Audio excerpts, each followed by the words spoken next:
You know, I don't do these things. I don't do these videos because I want to become famous and have a million followers. I have no interest in talking to that kind of broad cross section of society. I do them because I'm passionate about understanding why human beings do the weird things that we do, the counterproductive things that we do, and I'm passionate about sharing the understanding I've come to with like-minded people out there in the world. And those people tend to be not the people who are so left-brained, hardwired, that they cannot see reality and facts. Their reactions are highly emotional, like Justin Trudeau, our Canadian Prime Minister, who will immediately jump to the most left-leaning and unprogressive thoughts, like legislating speech. Or, on the other hand, the people who are very hardwired for right-leaning thinking and will immediately drop factual arguments and drop trying to make a theoretical point because they just feel that whatever is conservative is so much more correct. It feels correct in their brains, in their hardwiring. I'm interested in speaking to people that are very much in the center.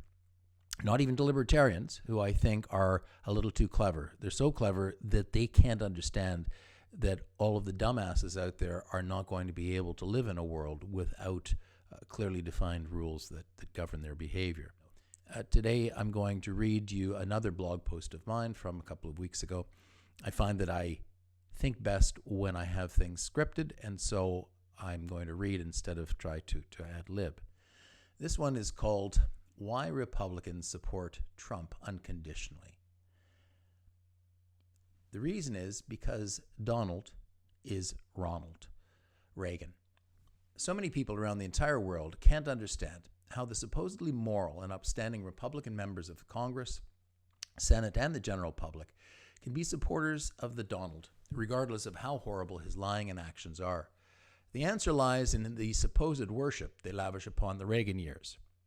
Most people believe that the GOP's love was for the brilliant conservative policies that Reagan himself dreamed up and implemented. The lie to this notion is revealed in the single observation made back then. Reagan was smart enough to realize that he didn't have the experience or education to run America, so he surrounded himself with conservative experts in every field and implemented their policy recommendations. Well, Reagan was certainly hardwired for conservatism, with a capital C, but giving him credit for being smart is a bit overgenerous. The fact was that, like most fairly recent presidents other than Barack Obama, he was a handsome, very electable character, but he was not that clever. The reason that the Republicans revere his presidency is not that he generated great conservative policy, but that he signed anything that they put in front of him. Under Reagan, conservatives got everything they ever dreamed of passed through Congress and the Senate, like tax rate reduction, economic deregulation, and reduction in government spending, but increased military spending. Yay, the rubber stamp Reagan years. Guess who else is not that smart, has no real agenda other than feeding his own ego? Building the wall is not about protecting the border, nor even about giving his base what they want. It's about leaving a legacy of bigly, huge things that have his name on them for posterity. Donnie will greenlight anything that will match Kennedy's sending a man to the moon. And guess who else will sign whatever they put in front of him? The rubber stamp Trump years.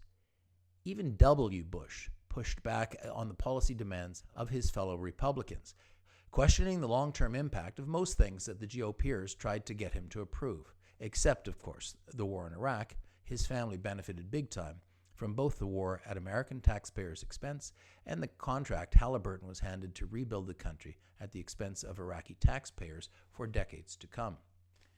The one bonus that the Republicans are getting with Trump that wasn't the case with Reagan is that Trump has rolled back every single thing that Obama enacted.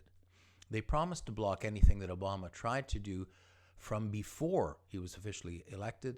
But what the Donald has done is to go back and wipe even the few things that Obama managed to do by executive privilege off the map, effectively negating the first Brown president's legacy permanently. And of course, none of that had anything to do with Obama's skin color's influence on the Republicans' animosity. Really? When you have a dupe in place with the power to sign into law anything you put in front of him, of course you will support him no matter what else he does. Donald Trump is the unexpected gift that keeps on giving for the GOP. Early on, some pundits suggested that he gave the military more funding than they asked for in year one in order to have them on his side, not unlike any tin pot dictator requires. But this misses the point. When the American military wins bigger budgets, it is not the military brass who benefit. They're just civil servants. It is the shareholders of the military-industrial complex who get American taxpayer funds transferred more or less directly into their offshore bank accounts. You can bet that the Trump family bought a ton of arms industry shares just before he wrote that check to the money hoarders. Even if Trump only gets 4 years, you can bet your bottom dollar that the Republicans will wax poetic for many years about just how amazing his term was. He's going to get the Reagan deification treatment. Donald Trump, one of the finest Republican presidents in U.S. history, most famous for erasing the legacy of America's first black president. Thanks for watching this video, and I hope that if it inspired some new thinking in you, that you will give me a like and subscribe to this channel, the Madman Rants, and push the bell so that you get notified of new videos I put out. And if you've watched a few videos and I've managed to change your perspective on how you see human nature and the people around you and their behavior, then please consider going to patreon.com and becoming a patron. I don't have time to read comments and give feedback in the space below, but if you become a patron, I certainly will get in touch with you. And we can have a conversation, or I can answer questions if that's something you'd appreciate. Thanks for watching, and I hope you'll watch some more of the videos on my channel.